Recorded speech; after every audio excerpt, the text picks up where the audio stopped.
la reforma constitucional que adelanta Nicolás Maduro.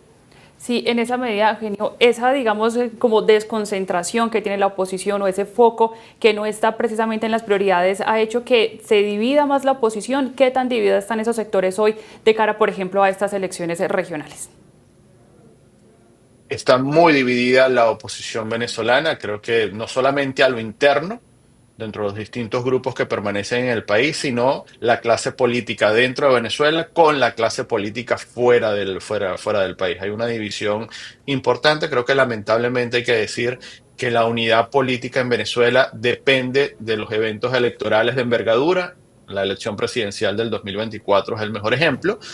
Lamentablemente, sin una elección de envergadura como es la elección presidencial, pues las fuerzas políticas tienden a dispersarse, tienden a dispersar objetivos, tienden a dispersar la forma en que creen que puede hacerse frente a los problemas en el país, y lo que estamos viendo el día de hoy es una clase política lamentablemente dividida en cuanto a los objetivos estratégicos de cómo trabajar en lo que pudiésemos ya calificar como una autocracia cerrada.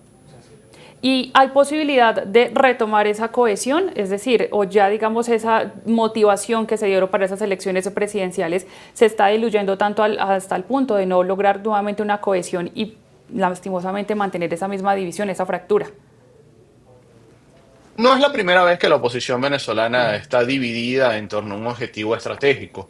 Esperemos que, como ha ocurrido en el pasado, se logre algún tipo de consenso sobre una actuación en el mediano o largo plazo. Creo que es importante resaltar que, en todo caso, el debate en este momento, tanto dentro de Venezuela como en la comunidad internacional, probablemente no se ha actualizado a lo que se vive hoy en día en Venezuela. Me explico brevemente.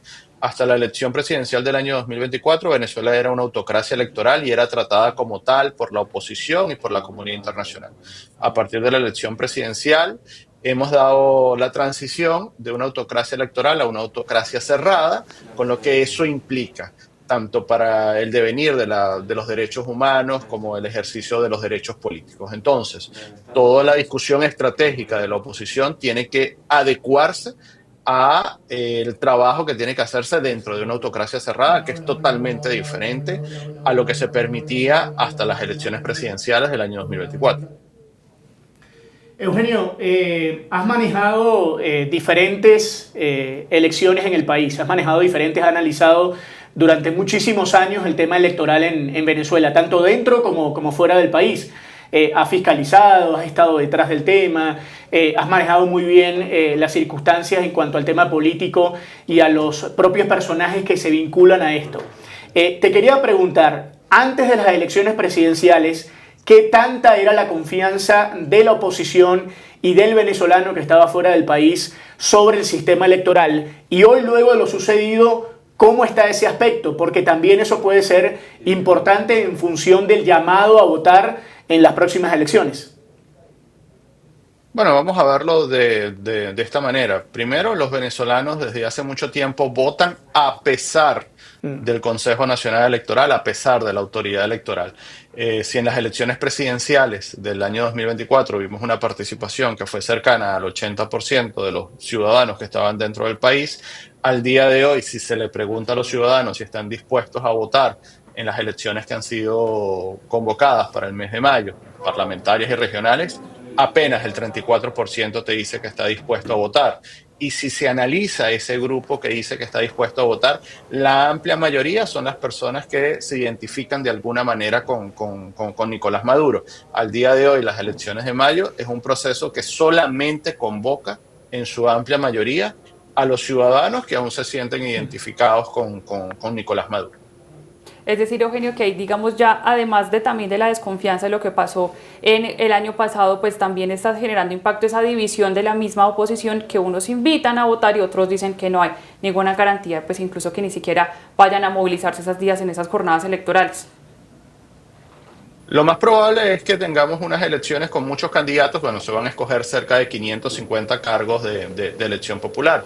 Vamos a tener muchos candidatos, muchos partidos, pero no vamos a tener electores. Hay que recordar que en Venezuela el voto no es obligatorio, así que vamos a tener unos procesos electorales en mayo muy particulares. En todo caso, insisto, la prioridad de la oposición o de lo que queda de la oposición venezolana, que está diezmada no solamente por la división de los objetivos estratégicos, sino por la falta de financiamiento internacional, debería enfocarse, insisto, en la reforma constitucional y no en dos procesos que han sido convocados para el mes de mayo y que lamentablemente tienen unas condiciones técnicas, legales, mucho más complejas y difíciles de las que ya se tenía para la elección presidencial del año 2024.